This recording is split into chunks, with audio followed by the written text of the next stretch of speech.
Hi Pisces! Welcome po sa ating channel. Ito ang inyong daily gabay tarot reading for March 13, 2025. Please be reminded kung naka-resonate kayo, comment down. Kung hindi ka naka-resonate, ibigay niyo po sa iba kasi general reading po ito. This is for you Pisces ngayong March 13, 2025.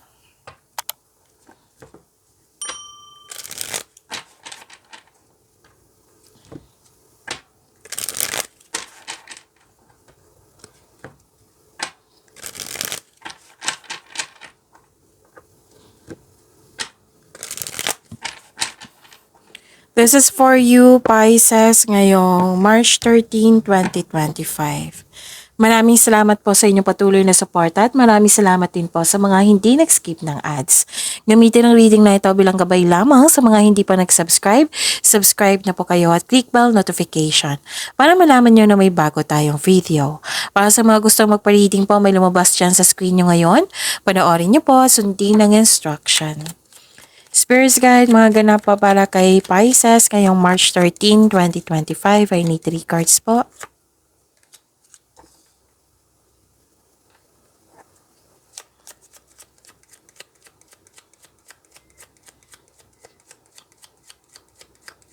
Para po kay Pisces.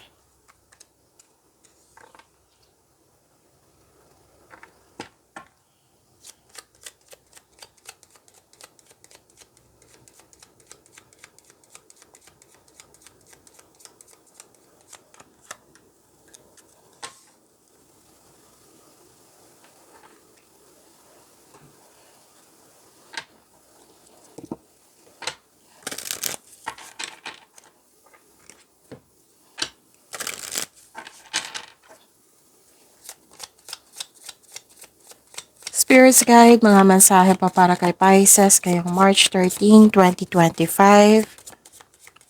I need 2 cards po.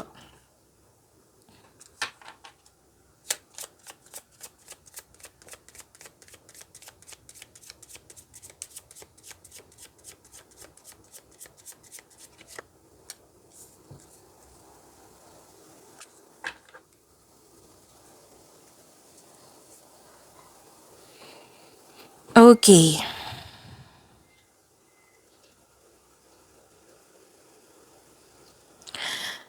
Pisces, ngayong March 13, 2025, nakikita ko dito na may personal development. Nagre-research kayo sa internet para may makuha kayong clarity or kaalaman. Nakikita ko rin dito na may fame and awards. Nakikita ko rin dito nakatanggap kayo ng blessings. May ideas, nabibigyan mo siya ng aksyon or reaksyon. Nakikita ko rin dito na may hope and healing. Okay, so claim nyo po. Nakikita ko rin dito na may new beginning. Pwedeng kakasimula mo lang sa inyong trabaho, sa inyong mga ginagawa, sa isang relasyon, kakasimula lang sa... pwedeng sa relasyon din ito. May nakikita ko dito natanggap kahit walang experience.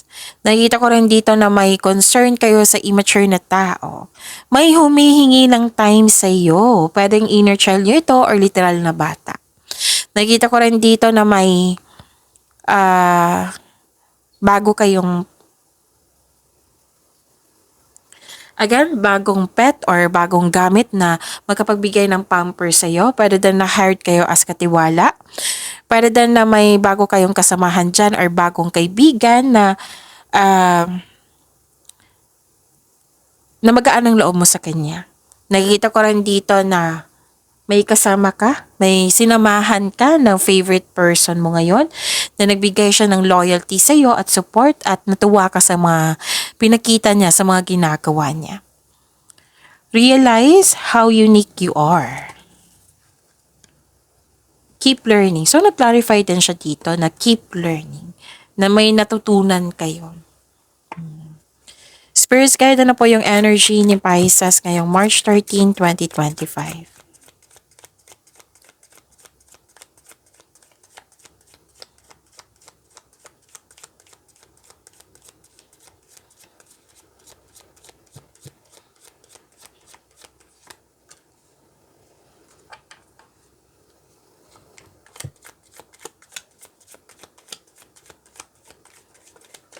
Oops. Clarification po. Kung may narinig kayo or may nakita kayong repeating message, meaning to say pinupush ng cards niyan kasi ang ilan sa inyo hindi pa binigyan ng atensyon, na kung maaari din po bigyan niyo po ng solusyon at aksyon. Remember Pisces, at the end of the day, alam mo na ikaw lang taong may kakayahan at responsable na gumawa ng sarili mong katotohanan at kinabukasan.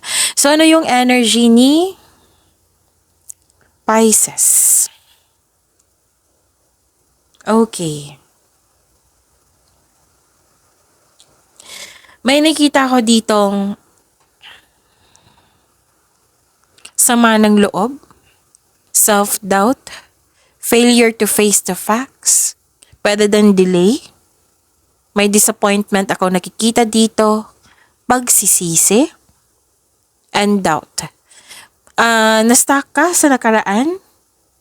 Pwede nagkaroon yung sabi ko na delay in terms of sa plano mo, in terms of future plans. Feeling mo na trap ka and unable to progress without really understanding why. So this card advise you na tanggapin at mag-move forward. Kasi hindi na yan mababago yung nakaraan eh. Kailangan mo lang itong tanggapin na nangyari na ito. Lahat naman po ng pagsubok ay may naiwang aral sa ating buhay. So this is the clarification of your card here. Keep learning. Okay? So yon. Pasensya na po sa ingay, may dumaan. So take the advice na you have to let it go and move forward. Nakita ko dito na nagkaroon po ng defensiveness, nanindigan. Pwedeng gumagawa kayo ng plano, nagkaroon ng strat plan.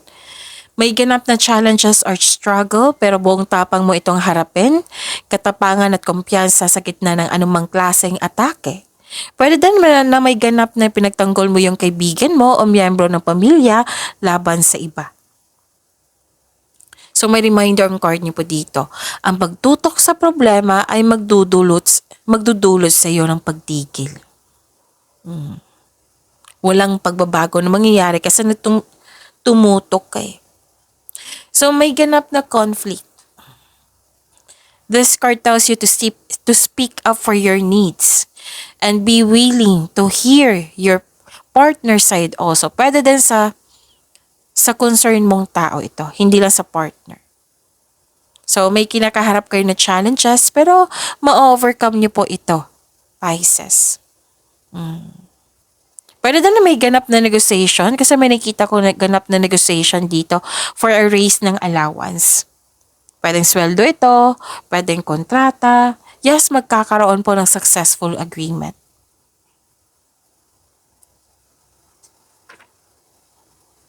Spirit's Guide, Career and Money ni Pisces. Ngayong March 13, 2025.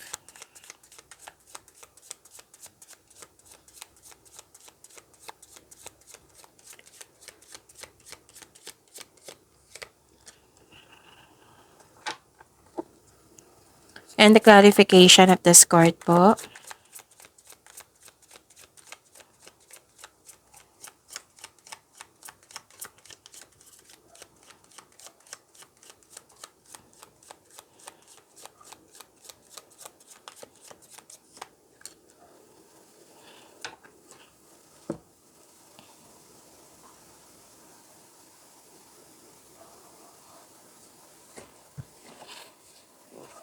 Okay.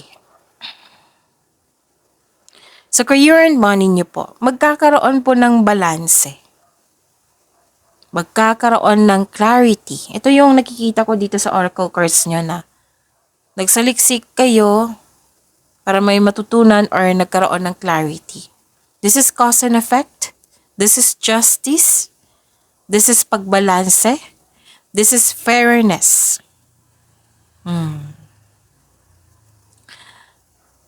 May magaganap na signing of contract. So, this is the second card na nagsabi dito, Pisces, na may signing of contract.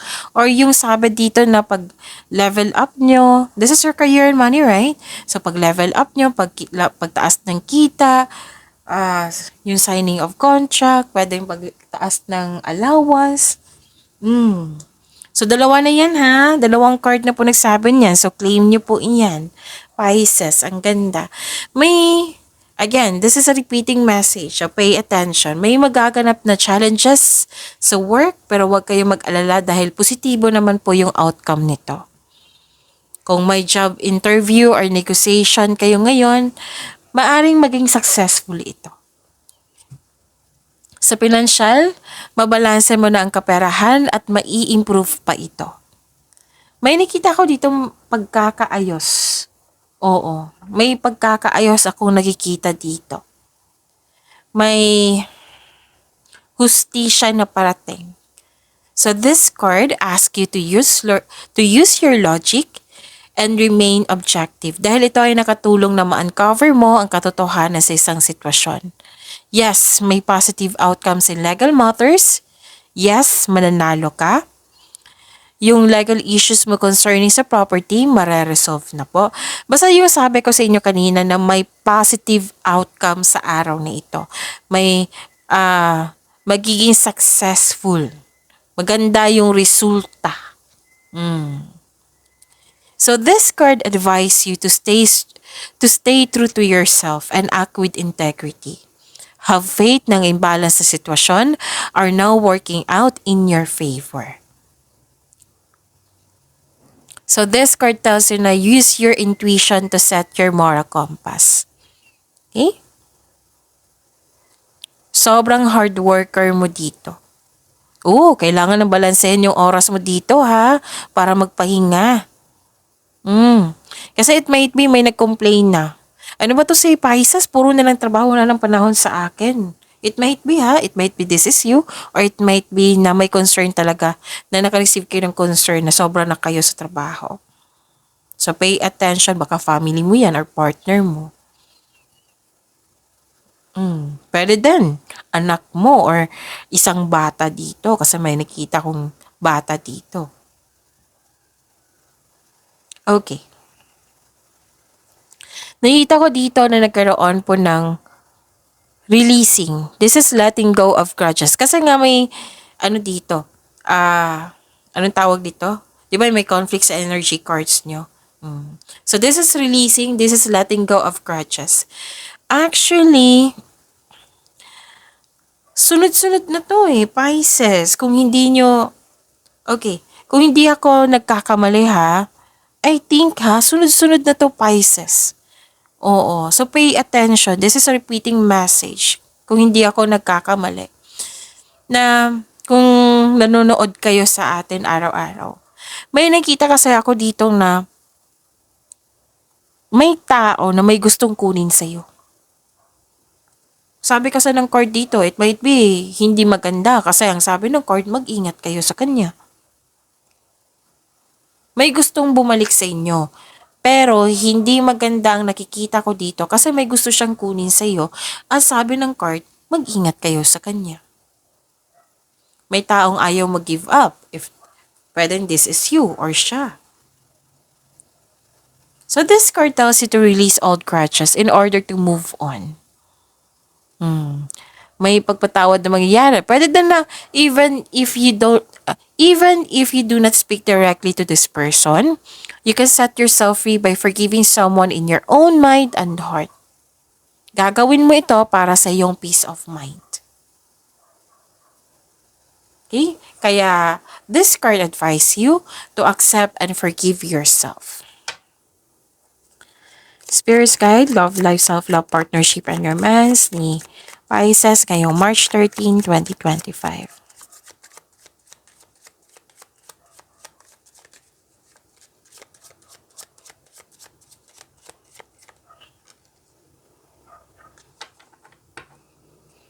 And the clarification of this card po.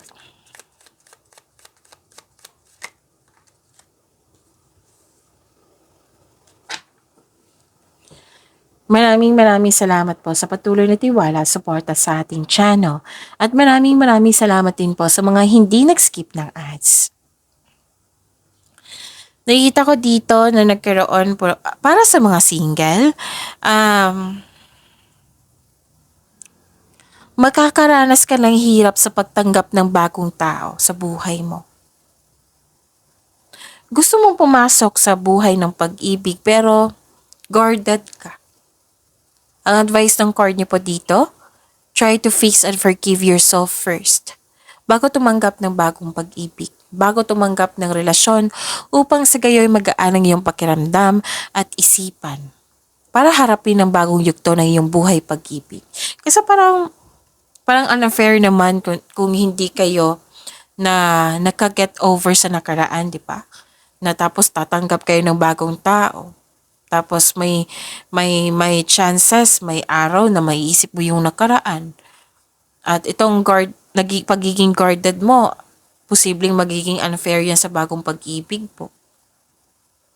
You have to forgive yourself first. Try to fix yourself first.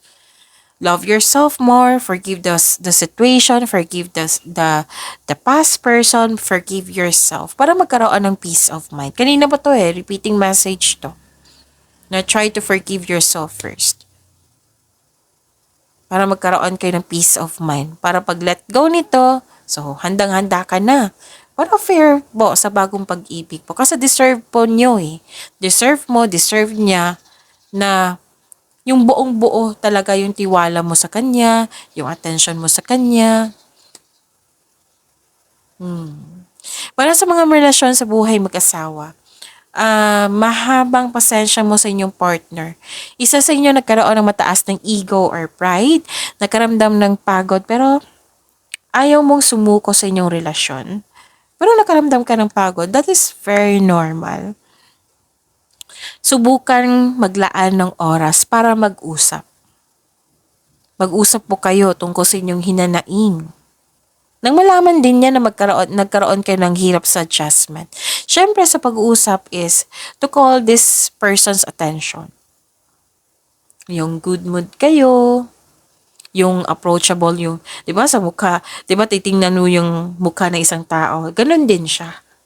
Yung approachable ka, yung mag-uusap kayo na hindi niya ma-feel yung na kayo ang panalo, siya ang talo, kayo ang tama, siya ang mali. Sikapin nyo, improve your communication. At gawa kayo ng adjustment kasi teamwork kayo Relasyon is teamwork. Okay? Gawa kayo ng adjustment kung kinakailangan. Nakita ko rin dito na nagkaroon po ng emotional stability and empathy. Blessed ka kasi stable yung partner mo at emotional intelligent, marunong magbalanse sa kanyang emotion. Pwede din to sa mga single Oo. Guarded yung bago maliligaw mo or parating na tao sa inyo. Pero kung once makuha mo yung loob niya, nako, ang ganda. May potential po for deep love. Deep love po. Okay. Ito na yung sinabi ko kanina. Dito sa career and money nyo. Diba sabi ng card nyo po na maaring may concern na si Pisces or yung partner mo or yung person mo na may concern sa sobra na sa trabaho. Kasi may sabi dito ang inyong partner, pwedeng partner nyo to, pwedeng kaibigan mo, pamilya mo, basta yung isang tao, may complaint siya pero pwedeng hindi niya sinabi sa'yo. So sabi ng card dito, iparamdam mo sa kanya na may malasakit ka at supportive ka sa inyong connection or sa relasyon. Huwag yung hayaan na lumaki yan kasi ang hirap. Pag lumaki yan, magtatampo talaga yan ng todo-todo. Oo. So, yun. Pwedeng kayo ito, pwedeng siya. Okay? So, I think nasabi ko na lahat, Pisces. So, pag-iwanin niyo po yung blessings sa binigay sa inyo, Pisces. See you tomorrow. Please like, subscribe, and click the button for notification para updated po kayo sa daily tarot reading natin. Maraming salamat.